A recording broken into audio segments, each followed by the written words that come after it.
Hey guys, welcome to MNMM PT નાટી. This is મોહિત. આજે આપણે ગુજરાતીમાં વાત કરીશું બીકોઝ મારે નાટી ગુજરાતી વિશે વાત કરવાની છે.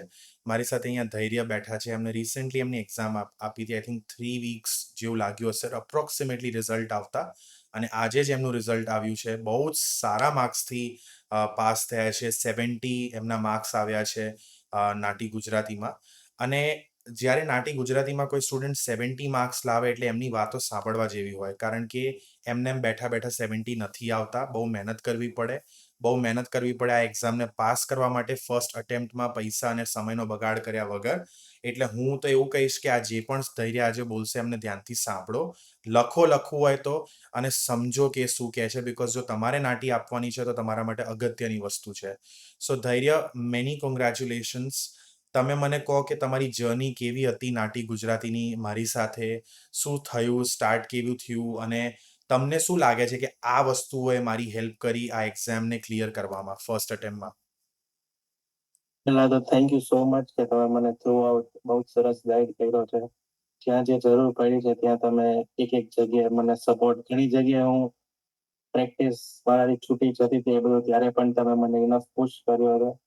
તો બિગિનિંગ થી વાત કરીએ તો મને કોઈ જ આઈડિયા નહોતો નાટી કે આ કઈ રીતે દેવી, શું પ્રિપેરેશન. મેં સાંભળેલું લોકો પાસે કે આ 5 એક્સ્ટ્રા પોઈન્ટ્સ પીઆર માટે રાખો તો તમારે નાટી હેલ્પ કરે એમાં. તો મેં કીધું બરાબર, અને મને લોકોએ સજેસ્ટ પણ કર્યું કે ગુજરાતી કરતા હિન્દી દેવી આ તે, પણ Gujarati Bing my mother tongue કે ના, એમાં હું સારું કરીશ. અને તમે પણ મને બરાબર ગાઈડન્સ આપ્યું, અને મેં પ્રોપરલી થ્રુ આઉટ તમે જે રીતે મને પ્રોસિજર આપેલી, પહેલી રીતે સ્ટડી પ્લાન એ જ મેં ફોલો કરેલો, કઈ સ્પેશિયલ અલગ નથી કરેલું મેં. કે પેલા વોકેબલરી પ્રિપેર કરી, પછી ધીરે ધીરે નોટ ટેકિંગ શીખવું, એવી જ રીતે આગળ વધતા વધતા જે વોકેબલરી હતી એ રિવાઇઝ કરતો રહ્યો. અને જે તમે ડાયલોગ્સ આપેલા એની થ્રુ આઉટ કન્ટિન્યુઅસ પ્રેક્ટિસ ચાલુ હતી, તો એનાથી મને રિઝલ્ટ મળ્યું. અને તમે જે 60 ડાયલોગ્સ આપેલા હમ. એ બધા મેં એકવાર તો પ્રેક્ટિસ કરી જ નાખેલા, કે આઈડિયા આવે. અને હમ. વોકેબલરી પણ મોર દેન ઇનફ હતી. હમ. ઘણા વર્ડ્સ આમ કહેવાય ને કે આમ રૂટીન લાઈફમાં હવે તો યુઝ હમ. કરીએ તો આમ. હમ.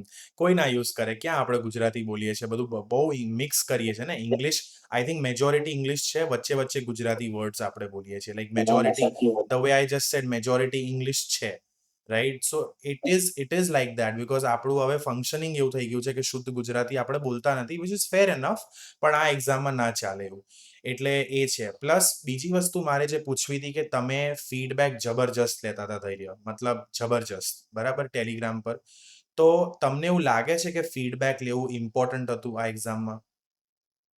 બહુ જ ઇમ્પોર્ટન્ટ હતું, કારણ કે ઘણા બધા એવી જગ્યાએ એવી નાની નાની મિસ્ટેક્સ થઈ જતી હોય કે જે ઇવન હું પોતે મારા ડાયલોગ્સ ઘણી વાર સાંભળું તો હું નોટિસ નહોતો કરી શકતો કે આ વસ્તુ હું ખોટી બોલી છે, કે હું ઇંગ્લિશ વર્ડ બોલી ગયો છું, કે મિસ થઈ ગયું છે. હમ. જે નાની નાની વસ્તુ તમે શું કહેવાય પોઈન્ટ આઉટ કરી શકતા હતા, હમ. કે જેનાથી બહુ ફેર પડ્યો છે. કે એ વસ્તુ જ્યારે ફરીથી આવે, કે એવી સિમિલર વસ્તુ આવે, ત્યારે એ વસ્તુ લિટરલી આમ એટ ધેટ પોઈન્ટ આમ ક્લિક થાય કે ના, હમ. અમે આ ભૂલ કરેલી ને આ અમને મોહિતે સુધારેલી. હમ. તો એ વસ્તુ હેલ્પ કરે. સીધી ઇફેક્ટ થાય. Perfect, perfect.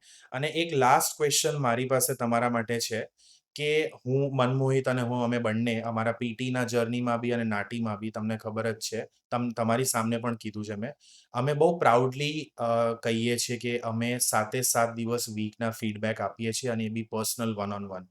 હવે તમે અત્યારે અમારી સાથે નાટી તો પતાવી, પીટી તમે કરો જ છો. તો તમારી જેટલી પણ જર્ની રહી મારી સાથે, એમાં તમને લાગે છે કે આ સાચું છે કે આ ખાલી વાતો છે, કે તમને એવું લાગ્યું કે ના, એવું ડેલી તો નથી મળતું, પણ 4 5 દિવસે રિપ્લાય આવતા હતા, એવું કંઈક થયું હોય તો એવું જરાક જણાવો. ના ના, 100% સાચી વાત છે કે તમે બરાબર ફીડબેક આપો છો એટ ધ ટાઈમ, કે જ્યારે જરૂર હોય એક્ઝેક્ટ ત્યારે, ક્યારેય ડિલે નથી હોતો. હું પોતે જે હું અહીંયા વેસ્ટર્ન ઓસ્ટ્રેલિયામાં છું, હમ. તો હું મારી લેટ નાઇટ પ્રેક્ટિસ કરતો હતો. તમે પણ કે જ્યારે હું સવારે ઉઠીને જોઉં તો મને તમે ફીડબેક આપી દીધેલો હોય, હમ. એટલે એ વસ્તુ તમારી બહુ સારી હતી. અને એ શું થાય કે તમારું ફ્રેશ તમે કરેલું હોય હમ. અને રિસેન્ટ ફીડબેક મળ્યું હોય, તો એ વસ્તુ બહુ જલ્દી તમે સુધારી શકો તમારી મિસ્ટેક્સને. તો એ બહુ સારું હમ. હતું.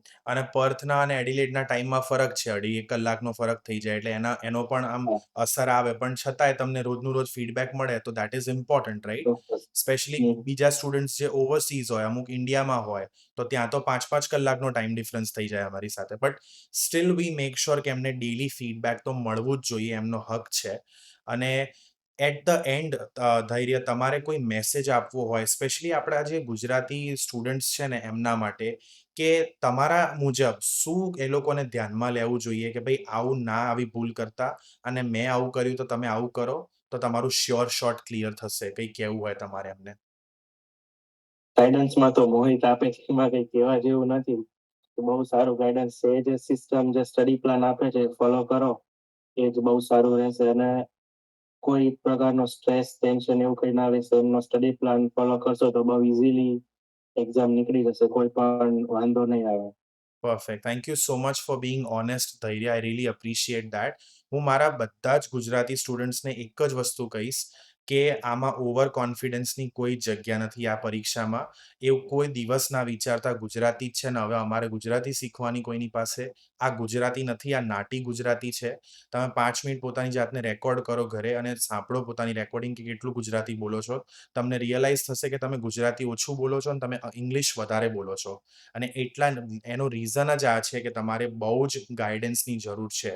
And if you really need someone who can help you clear this test in your very first attempt, તો મેક શ્યોર કરજો કે તમે ઇન્સ્ટાગ્રામ, ફેસબુક પર અમને મેસેજ કરો, ઓર સિમ્પલી સર્ચ MNMMPT નાટિકા, તો નીચે ડિસ્ક્રિપ્શનમાં લિંક્સ છે, ત્યાં ક્લિક કરો. Easiest option is WhatsApp number છે, એડમિન જોડે ચેટ કરો, મારી સાથે ફોન પર વાત કરો કે ભાઈ તમે કહો શું કરવાના છો તમે, એવું તો કે તમે અમારી હેલ્પ કરશો ટુ ક્લિયર ધીસ ટેસ્ટ, અને હું તમને સમજાવીશ. અરાઉન્ડ મહિનાની તૈયારી રાખવી જોઈએ. And that is pretty much it. Thank you, Dhairya. Thank you so much for joining us. All the very best with your future, and God bless you. Thank you. Thank you so much.